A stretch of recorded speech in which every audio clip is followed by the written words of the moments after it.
اچھا گیتی، ابھی کچھ دیر پہلے، جیسے 5-7 گھنٹے پہلے، سابق امریکی صدر کا بیان، ڈونلڈ ٹرمپ کا یہ بیان سامنے آیا کہ ایک طرف رشیا اور یوکرین جنگ چل رہی ہے، اور دوسری طرف اب یہ جو تنازع شروع ہو رہا ہے ایران اور اسرائیل کے درمیان، تو انہوں نے یہ خدشہ ظاہر کیا ہے کہ یہ صورتحال ہمیں عالمی جنگ کی طرف لے جا سکتی ہے۔ آپ ان کے خدشے کو کیسے دیکھتی ہیں؟ دیکھیں، یہ الیکشن ایئر ہے امریکہ میں، اور اس وقت تو جو بات بھی ایک لفظ نکلے گا کسی بھی جماعت کے اہم عہدیدار کی جانب سے، یا کوئی پالیسی سامنے آئے گی موجودہ حکومت کی، تو اس پہ تنقید ہوگی، اور وہ ہو رہی ہے۔ یوکرین وار کے اوپر تو پہلے بھی بہت سے کچھ متنازع قسم کے، جو امریکہ میں متنازع سمجھے جاتے تھے، بیانات وہ بھی جو ہیں ڈونلڈ ٹرمپ دے چکے ہیں۔ وہ اپنے بھی بہت سارے قانونی مسائل کا سامنا بھی کر رہے ہیں، وہ ان کو اور بھی بہت سی چیزیں درپیش ہیں۔ اس کے ساتھ جو ہے تقریباً یہ طے ہے کہ وہی جو ہے وہ ریپبلکنز کے کینڈیڈیٹ بھی ہوں گے آنے والے پریزیڈینشیل الیکشن میں نومبر میں۔ تو ظاہر ہے کہ وہ اس تمام چیز کو تو بائیڈن حکومت کی تعریف تو وہ ظاہر ہے نہیں کریں گے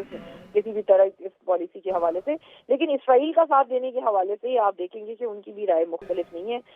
البتہ یوکرین کے حوالے سے انہوں نے کچھ دن پہلے یہ بات کی تھی کہ جب انہوں نے نیٹو کہ کچھ ایسے ممالک کو بغیر نام لیے تنقید کی تھی کہ جو اپنے دفاع پہ بہت زیادہ پیسہ نہیں خرچ کرتے، تو امریکہ کو ان کے اوپر ان کا ساتھ دینے کی ضرورت نہیں ہے، جس پہ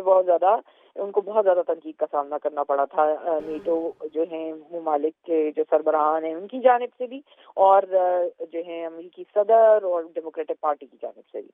تو یہ معاملہ تو ہے کہ اپوزیشن کے طور پہ جب ریپبلکن پارٹی اس چیز کو دیکھے گی تو وہ اس پہ مختلف ایک بیان دے سکتی ہے، لیکن اسرائیل کا ساتھ نہ دینا میں نہیں سمجھتی کہ وہ ان کے ایجنڈے میں بھی شامل ہے۔ لیکن آپ کو اگر آپ یاد یہ ہو تو سمجھتی ہیں کہ یہ جو بیان دیا گیا ہے، یہ خدشہ جو ظاہر کیا گیا ہے، کہ یہ صرف ایک پولیٹیکل سٹنٹ ہے، یا پھر میں آپ سے یہ انالیسس دینا چاہ رہا ہوں کہ آپ بھی یہ سمجھ رہی ہیں کہ یہ جنگ اگر شروع ہوتی ہے تو عالمی جنگ میں تبدیل ہو سکتی ہے؟ دیکھیے، یہ اس میں تو بہت سارے فیکٹرز ہیں، یہ بہت قبل از وقت ہے اس کو یہ کہنا۔ وہ ظاہر ہے وہ ایک پولیٹیشین ہے، اور ان کی ایک اپنی ووٹ بیس ہے، وہ بہت ساری چیزیں اپنے ووٹرز کے لیے بھی کہتے ہیں، جیسے میں نے ذکر کیا کہ یہ ایک الیکشن ایئر ہے، اور وہ کوئی بھی موقع ہاتھ سے نہیں جانے دیں گے جس پہ وہ کسی بھی قسم کا پوائنٹ گین کر سکیں۔ اور ظاہر ہے امریکن جب اس بات سے تنگ ہیں کہ وہ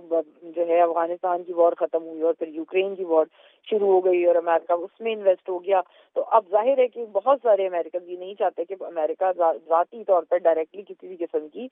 جو ہے وہ جنگ میں پارٹیسپیٹ کرے۔ تو وہ اس چیز کو ظاہر ہے کہ اس کا ایک ڈر یہی ہے کہ وہ ورلڈ وار 3 کوئی یا کسی بھی قسم کی بڑی عالمی جنگ کی کوئی شکل اختیار نہ کر لے۔ تو میرا خیال ہے وہ اس حد تک وہ اپنی بات میں ٹھیک ہے، لیکن اس سے زیادہ میں اس پہ کامنٹ میرا نہیں خیال کر سکتی۔